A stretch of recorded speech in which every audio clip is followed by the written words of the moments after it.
Je m'appelle Mike Tyson et j'ai vécu des montagnes russes financières. Mon histoire commence quand j'avais 20 ans et j'étais déjà le plus jeune champion du monde, poids lourd de l'histoire. L'argent est venu rapidement et avec lui, une vie de luxe que je n'avais jamais connue avant. Je venais d'un quartier difficile à Brooklyn et tout à coup, j'avais tout ce que j'avais rêvé de posséder.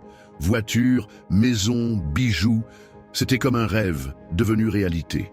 Je me souviens de mon premier gros contrat, c'était avec Don King, un promoteur légendaire. Le monde entier était à mes pieds. J'avais des millions de dollars qui coulaient dans mes mains. Mais je n'avais aucune idée de ce que c'était que de gérer tout cet argent. Je pensais que ça allait durer éternellement. Je vivais dans l'instant et chaque dépense semblait légitime.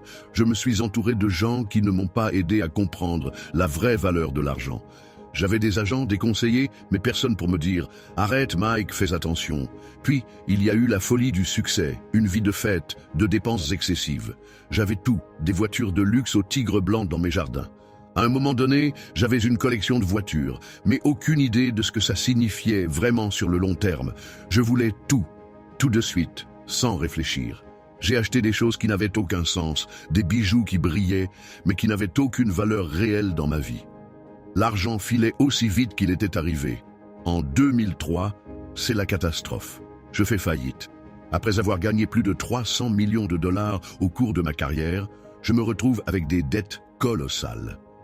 Le problème n'était pas seulement la gestion de l'argent, mais aussi l'incapacité de comprendre ce qu'une vie sans limite pouvait entraîner.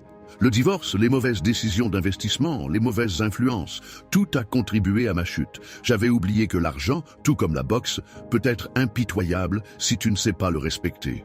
J'ai tout perdu. Ma maison, mes voitures, mes biens les plus précieux. J'ai dû déclarer la faillite et c'était dur. Vraiment dur. Je me suis retrouvé avec moins que ce que j'avais quand je suis arrivé dans ce monde. Mais je n'étais pas prêt à baisser les bras. Je savais qu'il fallait se relever. Aujourd'hui, je suis dans une phase différente de ma vie. Je gère mieux mon argent. J'ai compris que l'argent ne fait pas tout, mais il faut savoir l'apprivoiser. J'ai investi dans des projets comme la production de cannabis et j'ai retrouvé un sens à mon travail, loin de la folie des dépenses inutiles. Le plus grand changement, c'est que je suis plus calme, plus réfléchi. J'ai appris que l'argent ne doit pas être un fardeau, mais un outil pour avancer. Maintenant, je suis plus prudent, plus intelligent dans mes choix financiers. Alors, voilà. Mon histoire financière, c'est celle d'un jeune homme qui a tout gagné, mais qui a aussi tout perdu. Mais j'ai appris de mes erreurs. L'argent ne m'a pas défini, mais il a été le moteur de mes plus grandes leçons. Aujourd'hui, je suis plus sage, et je sais qu'il faut savoir où tu mets ton argent pour ne pas tout perdre encore une fois. Je suis Mike Tyson.